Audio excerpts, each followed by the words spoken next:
are here in Cluj, Transylvania, and my guest is George Saadeh. George, how are you? Hello, I'm good. How are you? I'm doing great. How's the conference? It's great. It's great. And we're lucky we have a good weather today. Beautiful weather. Yeah. What do you do, George?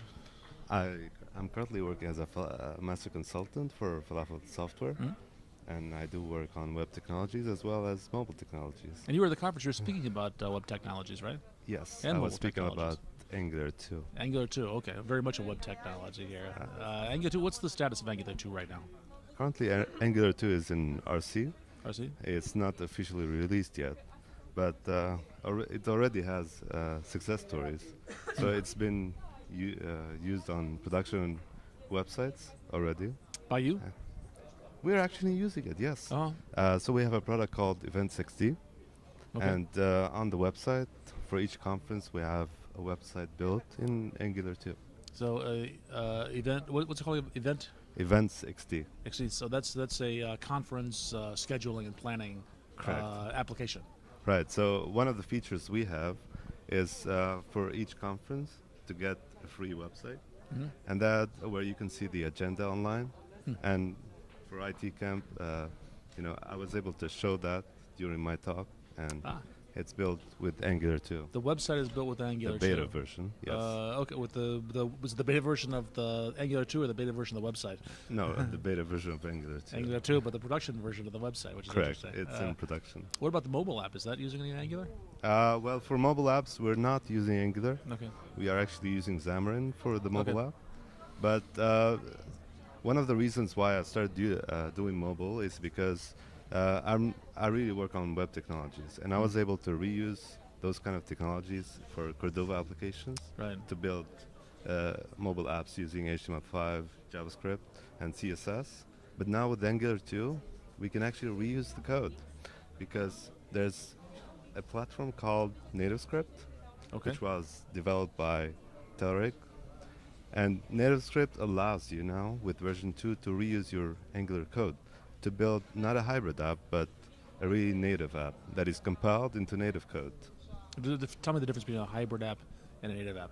So a hybrid app runs as a web view on the device, and in order to use the device capabilities, it needs the engine, which is Cordova. So Cordova allows you to get access to the native API, while for NativeScript, it's a native app. So it is written in JavaScript, and for the views, it uses some kind of markup. And one of the things that I really like about Angular 2 is the separation of concerns. So it's able to interpret the XML kind of markup. It's not really HTML. Okay. And in the same time, you have the same logic in the components, so you can reuse the code. Okay. So this is happening now, or this is a future version of the mobile application, right? This is that you'll I start see it as using the native script to build it as opposed to Xamarin.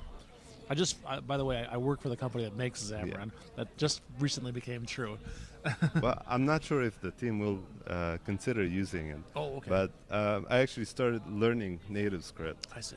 the moment I realized I can reuse my Angular 2 Okay. code in a mobile app. So it's a big jump to go from web development to mobile development, but it's a much smaller jump if you can reuse those skills, your JavaScript skills. Because now you can even build desktop apps using Angular 2 with Electron. And it's What's Electron? Electron is a shell that Visual Studio Code is using. Okay. It allows you to create a desktop app for different platforms, and this is something that you can use Angular 2 with. So you can build a desktop app using Angular 2, which is quite amazing. That is amazing. All right. Tell me a little about Angular 2. How does it differ from Angular 1, or is that even a logical question? Is it revolutionary change from it? Well, we can't really compare Angular 2 to Angular 1. So Angular 2, what it really does is it brings improvements over all the innovations started with Angular 1. But it's a complete rewrite. So they rewrote it all from scratch. Did you write in any applications in Angular 1? I did, and I found it quite hard to really remember all these directives. And what Angular 2 does is it removes about 40 plus directives, so you have less directives to remember Okay. and pretty much less code to write. So the believe it or directives were not. the things like So the it's easier. ng-bind, Correct. for example. Anything that started with ng- was a Right, directive, so now we have ng class, ng4, ngf. That's about it. Okay. What happened to the rest Maybe- of them? How do we get the same functionality, though, right? Yeah, so now it's able to bind to any property on the element without having to do any ngs. So this is what I really liked about the way they came up with the syntax, because it feels really native to the HTML syntax. Okay. What's let me ask you this: if you had Angular 1 experience before, did that help you in building Angular 2, or did it hinder you to have this new No, way it of doing actually things? helped me get on board in just Okay. a couple of days, just to be able to first accept that now we're working with TypeScript, which allows us to write better JavaScript. Oh, it's another technology. That was TypeScript. Yeah. So TypeScript is a superset of JavaScript that actually allows you to have syntax checking and you have typing inside your JavaScript. So you can specify that this variable is a number or a string, which is something we don't have in JavaScript. Some Right. people actually like the fact that you have that kind of freedom, but when you're using Visual Studio Code, for instance, now, and with TypeScript, you can see the red dots. You really have an error that you have to fix even before you run the You can catch the those at application. compile time. I put Right. finger quotes around the word compile, but at, Yeah. at transpile time. Yeah, the moment it transpiles the code, it would tell you if there's something wrong with Uh-huh. it. So it does that kind of type checking. Yeah, I like that as well. I like to Yeah. find out my errors sooner rather than later. Yeah.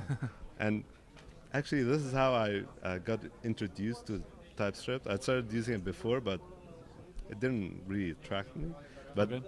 but then the moment I started using Visual Studio Code, because it has support, TypeScript is a first-class citizen for Visual Studio Code, Right. and that's how I really like that kind of experience, because now we just have better tooling. Is that your editor of choice, Visual Studio Code? Yes, this is what I'm currently using. So I use both Visual Studio Code and Atom, but the moment I started using Visual Studio Code, I really switched because of how fast it is. Okay. And the team is working really hard on bringing all the features. Yeah. So I'm even using the insiders build, and it feels Oh, is that right? You're really, using beta really bits for Visual Yeah. Studio Code? and it feels really stable Interesting. Is it amazing? Are you running it on a Mac or on a PC? on a Mac. Interesting. So it's also cross-platform as well. Yeah, it's all cross-platform. People are getting started in Angular.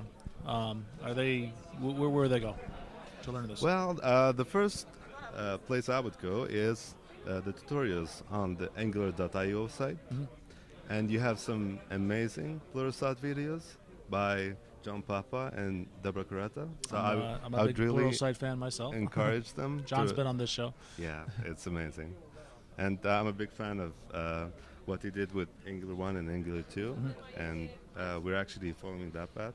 And now with the Angular 2, we have a style guide, which What does that do?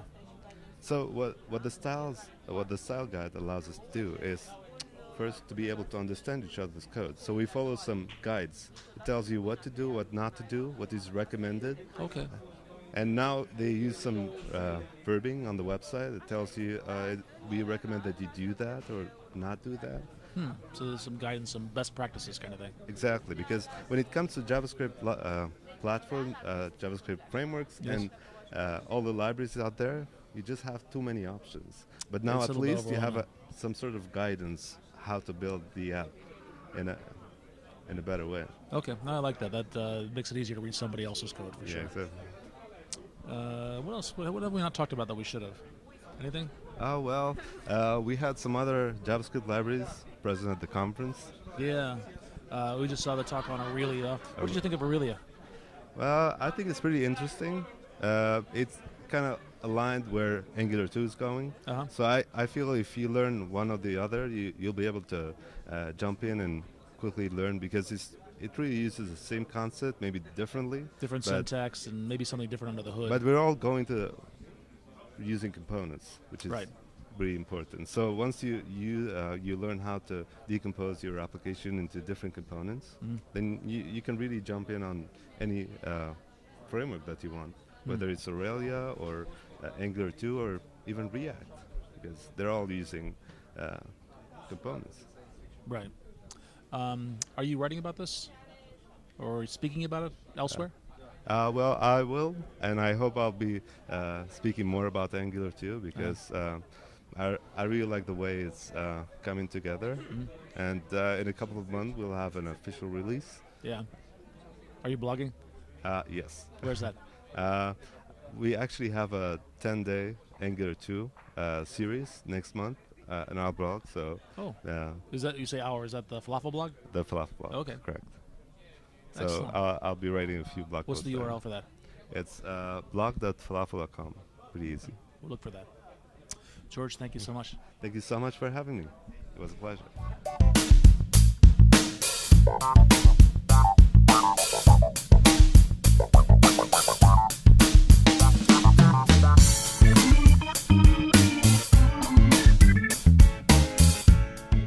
My recommendation is to do 2 things per day: spend more time with friends and learn the new technology.